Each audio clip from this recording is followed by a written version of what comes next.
Pour ce bloc 4, vous choisissez un tissu pour le fond, 2 tissus pour la fleur et 4 tissus pour les feuilles et les autres pièces du bloc. Dans le tissu de fond, vous coupez un carré de 25,5 cm de côté. Donc recollez les 2 PDF de manière à reconstituer le motif dans sa globalité. Grâce au crayon transfert de chez Bohain et au voile intissé, je vais reporter le motif entièrement donc sur ce voile. C'est-à-dire que vous disposez votre gabarit, votre patron dessous, votre intissé dessus, avec le feutre transfert, tous les gabarits constituant le motif. Donc je prends le tissu qui va me servir à composer, enfin à réaliser les pétales de la fleur. Je le pose envers vers moi. Je reprends mon intissé Bohain et son crayon et je vais retourner mon intissé de manière à reporter sur le tissu la forme de la pièce B. Avec le crayon, je passe sur le tracé de la pièce B.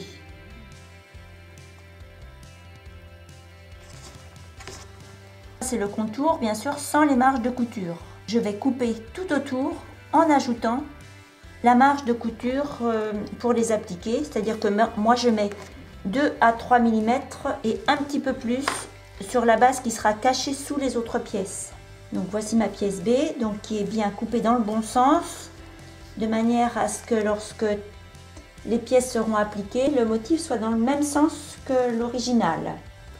Vous faites la même chose pour toutes les autres pièces du motif. Je vais préparer ma pièce B pour l'appliquer sur le tissu de fond ensuite.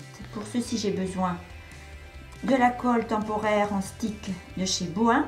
Il existe des recharges qui vous permettront de réutiliser le crayon sans problème, ainsi que la petite spatule Hera de chez Clover, qui vous permet de marquer le tissu sur l'endroit comme sur l'envers. Donc cette spatule va me servir à marquer le pli en suivant le tracé que j'ai réalisé tout à l'heure avec le feutre transfert. J'en colle.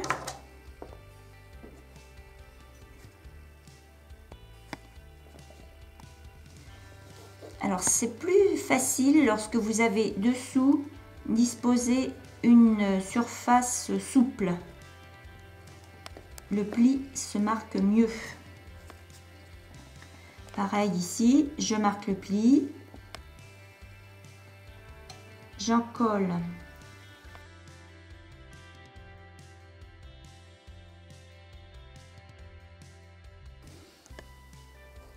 Et je rabats la marge de couture.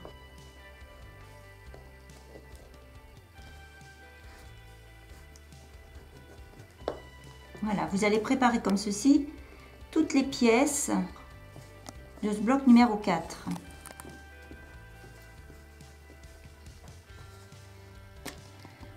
Je reprends mon tissu de fond et tous ces tracés, la pièce B que j'ai préparée, et là je vais mettre 2 ou 3 petits points de colle pour la maintenir en place sur l'espace qui lui est réservé. Voilà. Je vous montre à nouveau comment fonctionne l'enfil aiguille de chez Clover. Je vais utiliser donc du fil et une aiguille, et pour faciliter l'enfilage de mon aiguille, je vais utiliser ce petit matériel, donc enfil aiguille de chez Clover, un produit magique. Donc là, j'ai la petite lame qui coupe mon fil. Ici, je le glisse dans la petite fente. Mon aiguille, je l'ai enfilée, le chat en premier, dans le trou qui se situe ici. Et j'appuie sur la manette là, de manière à ce que le fil coulisse dans le chat. J'ai juste à tirer ici Et mon aiguillé est prête. Et je vais faire un petit point glissé, invisible, tout autour de cette pièce, sauf bien sûr ici où j'ai laissé la marge à plat. Cette partie étant cachée plus tard par la pièce F. Donc, le point invisible, je vous l'ai déjà montré. Donc vous piquez, vous ressortez avec votre fil et votre aiguille sur le bord du tissu à appliquer. Vous allez piquer le fond juste en face et ressortir un petit peu plus loin en attrapant le tissu de l'appliqué.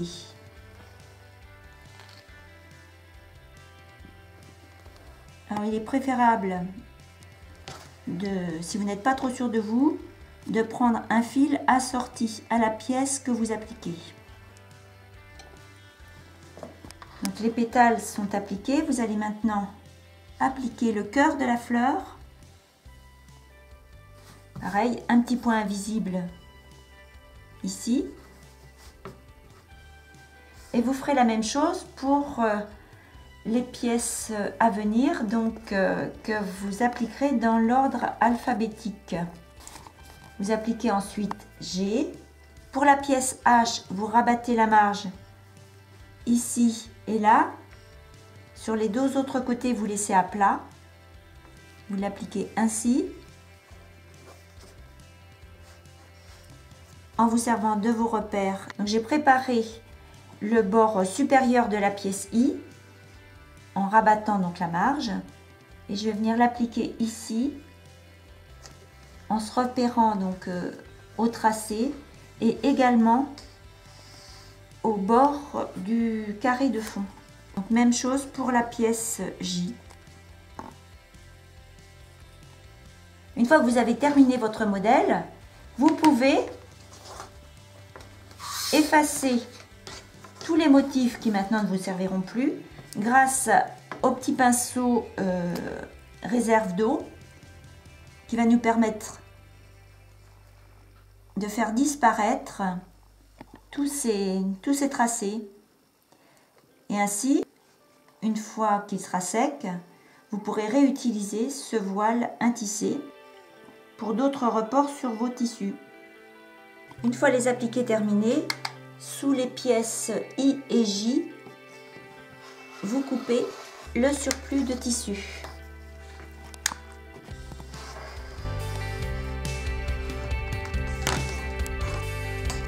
Le bloc original terminé vous donnera ceci.